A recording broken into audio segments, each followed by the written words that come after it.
ರಾಜ್ಯದಲ್ಲಿ ಈಗಾಗಲೇ ಸರ್ಕಾರ ಹಂತ ಹಂತವಾಗಿ ಎಲ್ಲಾ ಶಾಲೆಗಳ ಭೌತಿಕ ತರಗತಿಗಳನ್ನು ಪುನರಾರಂಭಿಸಿದೆ.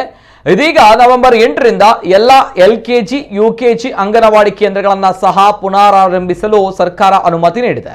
ಜೊತೆಗೆ ಈ ಸಂಬಂಧ ಮಾರ್ಗಸೂಚಿಗಳನ್ನು ಹೊರಡಿಸಿದೆ.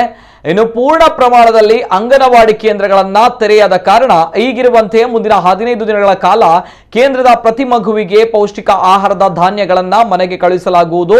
ನಂತರ ಪೂರ್ಣ ಪ್ರಮಾಣದಲ್ಲಿ ಅಂಗನವಾಡಿಗಳನ್ನು ಆರಂಭಿಸಿ ಆಯಾ ಕೇಂದ್ರಗಳಲ್ಲೇ ಬಿಸಿಯೂಟ, ಹಾಲು, ಮೊಟ್ಟೆ ಸೇರಿದಂತೆ ಪೌಷ್ಟಿಕ ಆಹಾರ ನೀಡಲು ಕ್ರಮ ವಹಿಸಲಾಗುವುದು ಎಂದು ಮಹಿಳಾ ಮತ್ತು ಮಕ್ಕಳ ಕಲ್ಯಾಣ ಇಲಾಖೆ ತಿಳಿಸಿದೆ.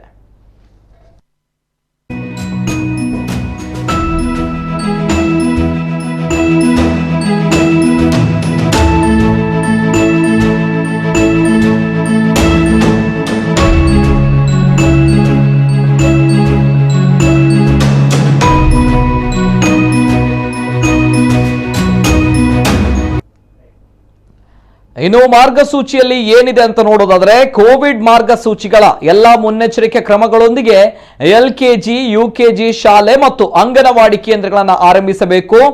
ಮೊದಲ ಹಂತದಲ್ಲಿ ಬೆಳಗ್ಗೆ 10ರಿಂದ 12 ಗಂಟೆವರೆಗೆ ಮಾತ್ರ ತರಗತಿಗಳನ್ನು ನಡೆಸಬೇಕು. ಜೊತೆಗೆ ಕೇಂದ್ರದ ಆರಂಭಕ್ಕೂ ಮುನ್ನ ಸ್ಥಳೀಯ ಗ್ರಾಮ ಪಂಚಾಯತ್ ಗಮನಕ್ಕೆ ತರಬೇಕು. ಇನ್ನು ಮಕ್ಕಳ ಹಾಜರಾತಿಗೆ ಪೋಷಕರ ಅನುಮತಿ ಪತ್ರ ಪಡೆಯಬೇಕು.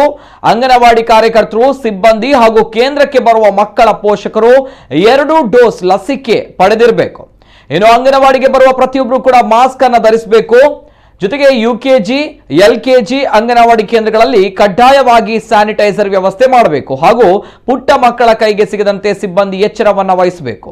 ಜೊತೆಗೆ ಕೈ ತೊಳೆಯಲು ಸೋಪ್ ವ್ಯವಸ್ಥೆ ಮಾಡಬೇಕು. ಮಕ್ಕಳನ್ನ ಕನಿಷ್ಠ 1 ಮೀಟರ್ ಅಂತರದಲ್ಲಿ ಕೂರಿಸಬೇಕು. ಮಕ್ಕಳ ಸಂಖ್ಯೆ ಹೆಚ್ಚಿದ್ರೆ ತಂಡಗಳನ್ನು ರಚಿಸಿ ಒಂದು ತಂಡ ಒಂದು ದಿನ, ಮತ್ತೊಂದು ತಂಡ ಮರುದಿನ ಬರಲು ಸೂಚಿಸಬೇಕು. ಇನ್ನು ಮಕ್ಕಳು, ಸಿಬ್ಬಂದಿ ಪ್ರತಿ 30 ನಿಮಿಷಕ್ಕೊಮ್ಮೆ ಕೈ ತೊಳೆಯಬೇಕಾಗುತ್ತದೆ. ಜೊತೆಗೆ ಅಂಗನವಾಡಿ ಕೇಂದ್ರಗಳಿಗೆ ಸಾರ್ವಜನಿಕರ ಭೇಟಿ ನಿರ್ಬಂಧಿಸಬೇಕು. ಜ್ವರ, ಕೆಮ್ಮು, ನೆಗಡಿ ಸೇರಿದಂತೆ ಕೋವಿಡ್ ಲಕ್ಷಣಗಳಿರುವ ಮಕ್ಕಳನ್ನ ಅಂಗನವಾಡಿಗೆ ಕಳುಹಿಸದಂತೆ ಪೋಷಕರಿಗೆ ಸೂಚಿಸಬೇಕು. ಇದು ಸರ್ಕಾರ ಈಗಾಗಲೇ ನೀಡಿರುವಂತಹ ಮಾರ್ಗಸೂಚಿ.